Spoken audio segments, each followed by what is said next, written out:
नमस्कार, मैं हूं आशीष चित्रांशी और आप देख रहे हैं द न्यूज लॉन्चर। 11 नवंबर की रात, ये रात मोदी और योगी इन दोनों पर बहुत भारी पड़ सकती है, क्योंकि इस रात में प्रयागराज में होने वाले कुंभ से पहले युवाओं का, छात्रों का महाकुंभ देखा गया। पूरी रात बैठे रहे। उनके मुद्दे क्या हैं, मांग उनकी क्या है, इस सब पर हम चर्चा करेंगे। हम इस पर एक सीरीज आज अभी से शुरू कर रहे हैं। कम से कम इस पर हम 2-3 एपिसोड करेंगे, मैं पहले बता दे रहा हूं। उसमें हम नॉर्मलाइजेशन पर चर्चा करेंगे। नॉर्मलाइजेशन कैसे अफेक्ट करेगा इन बच्चों को। ये जो शेड्यूल है, 2 पाली की बात है, शिफ्ट की बात है, इसका क्या असर है, क्यों इसका विरोध हो रहा है। लेकिन इस सबसे इतर, इससे थोड़ा अलग, जुदा, आज हम इस मुद्दे पर जिस पर बात करेंगे वो थोड़ा जुदा है, अलग है। आज विकास दिव्य कीर्ति को आईना दिखाने के लिए मैं आया। शर्म आनी चाहिए तमाम एथिक्स की बातें करके वीडियो जो वायरल करवाने वाले विकास दिव्य कीर्ति को शर्म आनी चाहिए। विकास दिव्य कीर्ति ही नहीं, तमाम ऐसे संस्थान हैं जो करोड़ों में खेल रहे करोड़पति बन गए।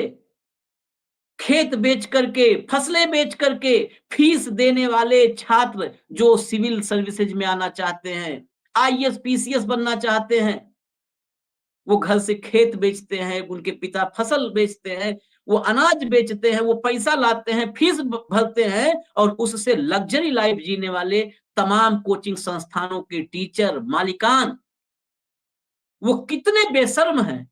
आज इस पर चर्चा करेंगे। आज चर्चा इस पर भी करेंगे कि सियासी दल, योगी और मोदी पर चर्चा तो करते ही रहते हैं, वो तो ये नौबत ही ले आए कि छात्र लाठी खाए।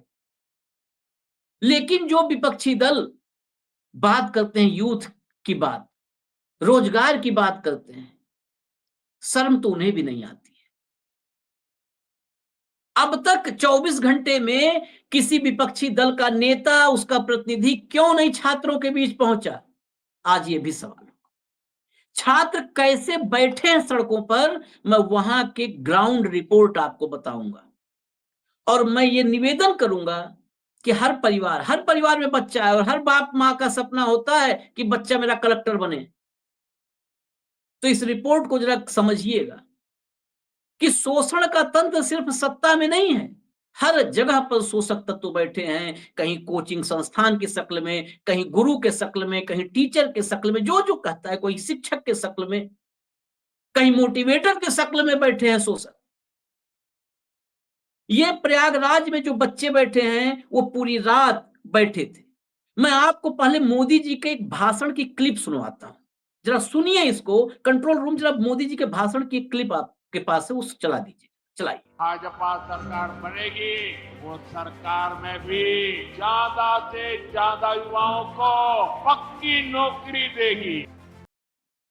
एक बार फिर से चलाइए इसको, फिर से चलाइए, दोबारा सुने यूथ, देश सुने। भाजपा सरकार बनेगी, वो सरकार में भी ज्यादा से ज्यादा युवाओं को पक्की नौकरी देगी। ज्यादा से ज्यादा युवाओं को पक्की नौकरी देगी। अब कुछ तस्वीरें हैं, कुछ विजुअल्स हैं। कई बार इस ऐसे विजुअल्स जहां पर लाठी वगैरह होती है तो विजुअल्स को यूट्यूब रिस्ट्रिक्ट करता है, फिर भी हम कोशिश करते हैं दिखाने की। जरा दिखाइए, उत्तर प्रदेश, गुजरात, महाराष्ट्र, राज्य दर राज्य क्या हालत है युवाओं की। हम प्रयागराज की चर्चा कर रहे हैं, लेकिन रेफरेंस में आप गुजरात से महाराष्ट्र, हर स्टेट का मॉडल देख लीजिए। कंट्रोल रूम, जरा दिखाइए, वो तस्वीरें दिखाइए जो अलग अलग राज्यों में इस देश के युवाओं के साथ, भविष्य के साथ हो रहा है। ये देखिए, ये महाराष्ट्र का, ये उत्तर प्रदेश का, ये कल ही का। ये देखिए एक साथ, ये देखिए, ये है, ये रेलिंग टूटी थी, एक छोटी सी नौकरी, कुछ पोस्ट थे, उसके लिए कैसी भीड़ उमड़ी थी। ये तस्वीरें देखिए, ये गुजरात, महाराष्ट्र, ये उत्तर प्रदेश की तो तस्वीरें बहुत सारी जो है, 11 तारीख के दिन की बहुत सारी तस्वीरें हैं जो लाठियां बरसाई गई हैं। इसको हटाइए। लेकिन इन लाठियों का फर्क नहीं पड़ा छात्रों। ये यूथ हैं। मोदी जी कहते हैं एक है तो सेफ है, बटोगे तो कटोगे। ये छात्र न बटे न हटे, ये तो अंगद के पांव जैसे डटे हैं। रात में जब मोबाइल का फ्लैश ऑन किया, दिन ढलने के बाद जब मोबाइल का फ्लैश ऑन किया, तो एक सांकेतिक क्रांति का ये प्रतीक था। ये प्रतीकात्मक रूप से एक क्रांति थी। वो तस्वीरें दिखाइए, कंट्रोल रूम, तस्वीरें दिखाइए। ये तस्वीरें देखिए, जहां हजारों छात्र, गौर से देखिएगा, हजारों छात्र दिन ढलते ही ये देख रहे हैं आप, दूर दूर तक जहां निगाह जाएगी मोबाइल के फ्लैश लाइट हैं ये छात्र मांग क्या रहे हैं? ये छात्र, इनके तर्क, इनके साथ बैठ करके तर्क की बात करने वाले लोग जरा बैठ करके एक बार 5 मिनट के लिए शास्त्रार्थ कर लेते। शास्त्रार्थ का मतलब फिर शास्त्रों पर नहीं, मुद्दों पर, तर्क के आधार पर जो भी बात हो, मैं उसे शास्त्रार्थ कहता हूं। शास्त्रार्थ कर लेते, पूछ लेते शिफ्ट वाली दिक्कत क्या है, पूछ लेते नॉर्मलाइजेशन की दिक्कत क्या है, पूछ लेते कि बच्चा कहां से आए हो, गाजीपुर से, आजमगढ़ से, मऊ से, बलिया से, गोरखपुर से, गोंडा से, देवरिया से, सलेमपुर से, कहां से आए हो बच्चा, कानपुर से, अकबरपुर से, पडरौना से, झांसी से, जालौन से, हमीरपुर से, कहां से आए हो?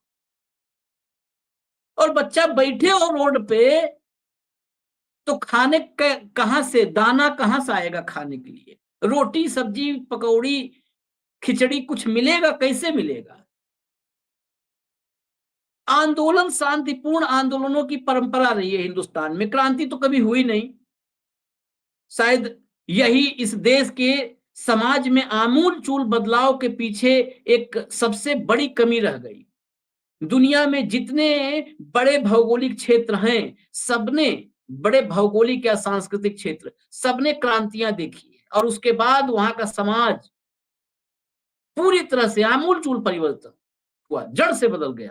चाहे वो अमेरिका की क्रांति हो, चाहे चाहे फ्रांस की क्रांति हो जिसने पूरे यूरोप पर असर डाला, चाहे रसिया की क्रांति हो, रूस खुद में एक बहुत बड़ा भौगोलिक जो है भूभाग है, चाहे चीन की क्रांति हो। इन 4 क्रांतियों के बाद इस दुनिया का शायद ही मतलब गिना चुना हिस्सा रह जाता है जो क्रांति से अछूता रह जाता है, और उस गिने चुने हिस्से में अफ्रीका मिलता है और भारत मिलता है। इसीलिए अफ्रीका को कई बार पहले तो तीसरी दुनिया कहा जाता है। आज भी अशांति, गरीबी, भुखमरी उस अफ्रीका की पहचान है, और एक भारत। लेकिन भारत में शांतिपूर्ण आंदोलनों की एक लंबी श्रृंखला रही है, और तमाम शांतिपूर्ण आंदोलनों में ये देखा है हमने कि जिससे आप डिमांड कर रहे हो, वो डिमांड माने न माने, लेकिन सहानुभूति पूर्वक चाय पानी का प्रबंध तो कर ही देता है। लेकिन ये दौर कुछ अलग है। ये दौर है जब सुकरात तर्क करेगा तो उसको विस्पान पर मजबूर कर दिया जाए। इसीलिए ये छात्र जो हजारों की संख्या में प्रयागराज की सड़कों पर पूरे दिन भाग दौड़ और लठियाए जाने के बाद, लठियाए गए हैं, लाठियां पड़ी हैं, दौड़े भागे हैं, उतना भाग दौड़ के बाद अगर ऐसे ही जो है 2 घंटे किसी से दौड़ा दिया जाए मैदान में, तो घर जाएगा, छक करके खाएगा, पिएगा पानी और सोएगा। लेकिन वो बच्चे उसके बाद जब उनके पेट में भूख थी, गला सूख रहा था, तो प्रयागराज की सड़कों पर बैठे। और जब प्रयागराज की सड़कों पर बैठे, तो जो मैंने जहां से शुरू किया था कि शर्म आनी चाहिए विकास दिव्य कीर्ति को, मैं बाकी शैक्षणिक संस्थानों का नाम लेता हूं। जीएस वर्ल्ड जो प्रयागराज में बड़े बड़े संस्थान है, जो करोड़ों रुपए छात्रों से कमा रहे हैं। दृष्टि विकास दिव्य कीर्ति की, विकास दिव्य कीर्ति का नाम इसलिए ले रहा हूं कि नैतिकता की पाठशाला खोले हुए, क्लिप्स वायरल करवा करके ब्रांड जो होता है ना, ब्रांड बनाया है अपने आप को, लेकिन उसके पीछे छिपा हुआ आदमी कितना अदना सा है, ये आज समझिएगा। कितना अदना है, कितना बौना है। ये बौना हाइट के बौनेपन की बात नहीं कर रहा हूं, ये मानसिक बौनापन। दृष्टि, जीएस वर्ल्ड, संस्कृति आईएएस एकेडमी है, ध्येय है, ध्येय, विजन, उत्कर्ष, ये सब बड़े-बड़े शैक्षणिक संस्थान हैं, कोचिंग सेंटर्स हैं। ये दिल्ली के मुखर्जी नगर से लेकर के प्रयागराज और अब तो लखनऊ में भी मैं गया तो लखनऊ में बर्लिंगटन चौराहा पे 2 फ्लोर उतना तो उतने बड़े-बड़े ऑफिस तो कभी अंबानी और अडानी के हम लोग देखा करते थे कॉर्पोरेट वर्ल्ड के कि ये एचसीएल का दफ्तर है तो ये किसी विदेशी जो है मल्टीनेशनल का दफ्तर है या गुड़गांवा में ऐसे दफ्तर दिखते हैं जैसा 2 मंजिला पूरा का पूरा एक बड़ी सी बिल्डिंग दृष्टि आईएएस उस पर ऐतराज हमें नहीं है और बड़ी कोचिंग खुले आपके और आप तरक्की करें हम तो ये कामना करते हैं लेकिन इन भूखे बच्चों को रात में रोटी या पूड़ी की व्यवस्था भी आप लोग नहीं करवा सके इन्हीं से रोजी रोटी चलती है ये जो लग्जरी है इन्हीं से ये जो बड़े बड़े जो है इमारतों में चाहे किराए पर ले रहे हैं चाहे खरीद ले रहे हैं इन्हीं के दम पर है और इनकी मांग अगर अध्यापक मुझे तो कई बार जब मैं रेलवे से जुड़े हुए या वो जो क्लर्क वाला जॉब होता है ग्रुप सी के जॉब्स या बैंकिंग वाले उनकी तैयारियों से जुड़े हुए जो कोचिंग करवाने वाले टीचर हैं जो एक का नाम शायद एक विवेक सर करके या ऐसे 2-4 अध्यापक हैं मैं उनका सम्मान करता हूं आज की तारीख में जब ये कंपैरिजन करता हूं तो ये विश्वविख्यात विकास दिव्य जैसे लोगों से वो बेचारे अभी मैंने यूपी ट्रिपल एस इससे जुड़े हुए तमाम एग्जाम्स के बहुत सही एग्जाम्स के शायद इस दौर के मैं न बता पाऊं कौन कौन से एग्जाम लेकिन हालिया अभी 2-4 महीने पहले कई आंदोलन हुए ट्विटर पर ट्रेंड हुआ वो टीचर्स वो कई सारे जो आगे विवेक सर ऐसे ऐसे कई नाम थे एग्जैक्ट मैं नहीं बता पा रहा हूँ तो क्षमा प्रार्थी वो बेचारे बिल्कुल फ्रंट पर मोर्चा खोल करके अपने अपने स्टूडेंट के आगे लड़ाई लड़ रहे थे ये लग्जरी कारों में बीएमडब्ल्यू और किस किस में लग्जरी कारों में लग्जरी घरों में एसी क्लासेज में और एसी दफ्तरों में आराम फरमा रहे हैं पूरी रात में प्रयागराज के ये हकीकत बता रहा हूं मेरी वहां पर छात्रों से बातचीत हुई उनकी बड़ी निराशा है कि ये इनके लिए क्या था 10,000 रुपए खर्च कर देते लंगर लगवाते होंगे खूब ये लोग धर्म कर्म के नाम पर लंगर लगवा देते तो सारे बच्चे वहां पर पूरी सब्जी पा जाते पूरी सब्जी खिला देते वहां हालत यह है कि इस छात्रों के आंदोलन में प्रयागराज में जो छात्र रहते हैं वो अपने मैंने कम से कम 10 छात्रों से बात किया उनको चर्चा में जोड़ने के लिए उन बेचारों के साथ दिक्कत क्या है वो कह रहे हैं कि सर अभी वो खाना खिला रहे हैं भैया वो बाहर से बहुत सारी तैयारी करने वाले बच्चे सब आए हैं वो बैठे हुए हैं पूरी रात बैठे अभी बैठे हैं आगे भी बैठने की उनकी तैयारी है तो जो जो आसपास जिन कमरा ले लेकर रहते हैं बच्चे प्रयागराज में वो वहां जा रहे हैं तो कोई पकौड़ी छान के ले आ रहा है घर से बेसन की कोई ब्रेड छान ला रहा है कोई रोटी जो बच्चे रोटी वहां भी बनाना सीख जाते हैं प्रयागराज में तैयारी करने वाले वो रोटी सब्जी बना ले आ रहा है कोई वो ला रहे हैं खिला रहे हैं खा रहे हैं ये चल रहा है अखिलेश यादव कुंदरकिम भाषण दे रहे थे जो लाठियां बरसा रहे हैं उनको वही जवाब मिलेगा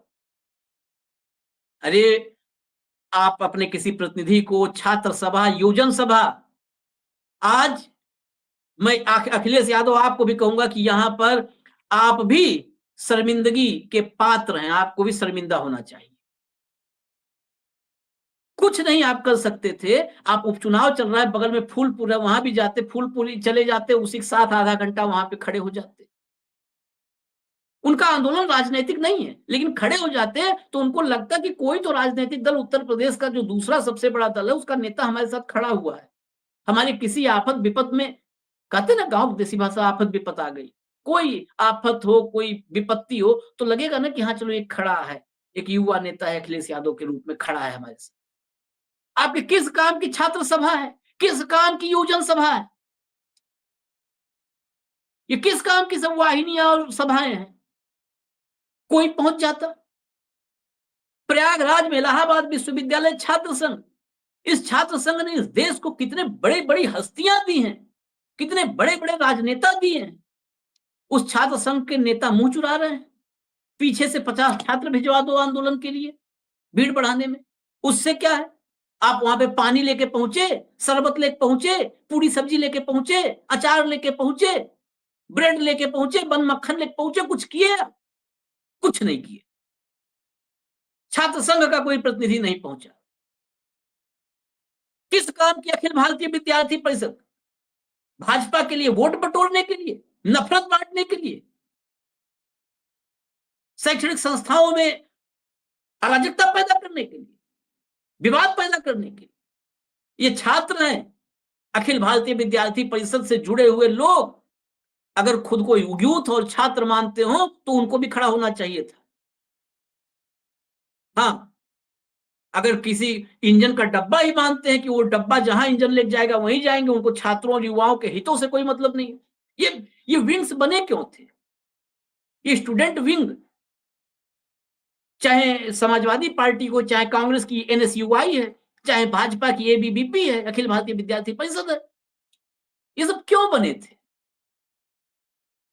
ये वैचारिक रूप से यूथ को पार्टी की तरफ तो लाते, लेकिन वैचारिक रूप से कैसे साथ लाया जाता है? जब आप यूथ के मुद्दों पर उनके लिए खड़े होंगे, संघर्ष करेंगे, लड़ेंगे, तब तो यूथ आपके वैचारिक रूप से आपके करीब आएगा। लेकिन ना, किसी को परवाह नहीं है। ये छात्र बेचारे, ये आकर के कैमरे के सामने आकर के खुल के बोल नहीं सकते। क्यों नहीं बोल सकते? दौर ही ऐसा है हुजूर। कोई बच्चा पीसीएस का 2 मेंस लिख चुका होगा, अगली बार इंटरव्यू देने को उम्मीद होगी उसको। कोई इंटरव्यू एक दे चुका होगा, नहीं हो पाया होगा, इस बार उम्मीद होगी कि इस बार इंटरव्यू में जाएंगे तो पिछले अनुभव के साथ पार कर जाएंगे। आरओ का एग्जाम हुआ था, बहुत सारे बच्चे 2 बार 4 बार मेंस दे करके बैठे हैं, डरते हैं कैमरे के सामने आ जाएंगे। तो बाबूजी ने खेत बेचा है, बाबूजी एक टाइम 2 रोटी खुद कम खाते हैं, इलाहाबाद पैसा भेजते हैं कि एक बार बच्चा कुछ बन जाएगा तो जितना कष्ट जीवन का झेले हैं सब कष्ट दूर कर देगा हमारा बच्चा, हमारा बेटा। हालांकि आजकल की संतानें आगे पता नहीं माँ बाप का कष्ट दूर करेंगी कि बढ़ाएंगी, पता नहीं होता है। ये कष्ट दूर करेंगी कि बढ़ा देंगी, वो अफसर बनने के बाद कहाँ माता पिता का संघर्ष याद रहता है। लेकिन फिर भी माता पिता को तो उम्मीद रहती है कि चलो हमारा बच्चा सब दुख सह लेंगे। वो बच्चा जब तक प्रयागराज में तैयारी कर रहा है तब तक तो उसे अपने माँ बाप का दुख दिखता है ना। घर जाता है, बोरे में चावल लेकर के आता है, गुड़ लेकर आता है, गर्मी के दिन में गुड़ पानी पीता है, गुड़ खाक पानी पीता है, राशन तेल दाल जो है चावल और आटा ढो ढो करके लाता है। जब दूर दूर से 200 किलोमीटर से रोडवेज बस में या ट्रेन में, तो उसे पता है माँ बाप का कष्ट। इसलिए वो कैमरे के सामने आकर के अपनी दुख, अपनी पीड़ा, अपनी मांग, अपने हक हुकूक की बात भी नहीं कर पाता है कि अगर चेहरा कैमरे पे दिख गया तो कहीं ऐसा नहीं कि हुक्मरानों को बुरा लग जाए, और हुक्मरानों को बुरा लग गया तो फिर करियर खत्म हो जाएगा, सब व्यर्थ हो जाएगा, माँ बाप की हर कुर्बानी पर पानी फिर जाएगा। इसलिए वो नहीं बोल पाता। आप समझ लीजिए इस देश के युवाओं को, ये वीडियो थोड़ा गंभीर किस्म का है, इसमें राजनीतिक मसाला नहीं है। हो सकता है लोगों को पसंद ना आए, नहीं पसंद आए कोई बात नहीं, आप मत देखिएगा नहीं पसंद आता तो। लेकिन चारों तरफ की परिस्थितियां जो देखे वो सोच ले कि क्या स्थिति है इस देश के भविष्य की। इस देश का भविष्य इतना डरा हुआ है कि अपने हक हुकूक की बात नहीं कर सकता। इस देश के भविष्य के इर्द गिर्द ऐसा चक्रव्यूह है जो शोषक है, जो सिर्फ अपना हित देखता है, अपनी लग्जरी देखता है। वो एक रोटी नहीं उनको दे सकता है कि तुम अपने हक के लिए लड़ो, हम रोटी सब्जी लेकर के तुम्हारे पीछे खड़े हैं। इस देश का पॉलिटिकल सिस्टम सत्ता पक्ष से लेकर विपक्ष तक इतना स्वार्थी है कि उसे सिर्फ वोट चाहिए, वो साथ खड़ा होकर के हौसला अफजाई नहीं कर सकता है। इस देश की छात्र राजनीति का इतना पतन हो चुका है कि वो अपने ही भाइयों के साथ कंधे से कंधा मिला करके नहीं खड़े हो सकते। ये सारे बिंदुओं को देखिएगा और सोचिएगा। मैं कोशिश करूंगा कि इन छात्रों की जुबानी, इनकी पीड़ा आप तक लेकर के आऊं। ये मेरी कोशिश है। जल्द ही अगर कुछ बच्चे तैयार होते हैं, मैं भी वो जोखिम नहीं चाहता कई बार कि मेरे 1000, 2000, 5000, 10,000, 50,000 व्यू के लिए किसी बच्चे का भविष्य दांव पर लगे। लेकिन अगर कोई बच्चा बैठने के लिए आगे बढ़ता है, अपनी बात, अपने हक की बात करने के लिए आगे बढ़ता है, तो मैं लेकर के आऊँगा कार्यक्रम। और अगले एपिसोड में जो मैं आऊँगा, उसमें नॉर्मलाइजेशन से लेकर के और ये शिफ्ट का बवाल, इसके पीछे क्या है छात्रों का तर्क, वो सारा तर्क भी रखूँगा। अभी तो भावनाओं की बात, जो कष्ट हैं, जो बाधाएँ हैं, उनकी अवरोधों की बात किए, इसके बाद तकनीकी बात अगले एपिसोड में करूँगा। अभी इजाज़त दीजिए मुझे, न्यूज़ लॉन्चर आप लोग देखते रहिए। नमस्कार।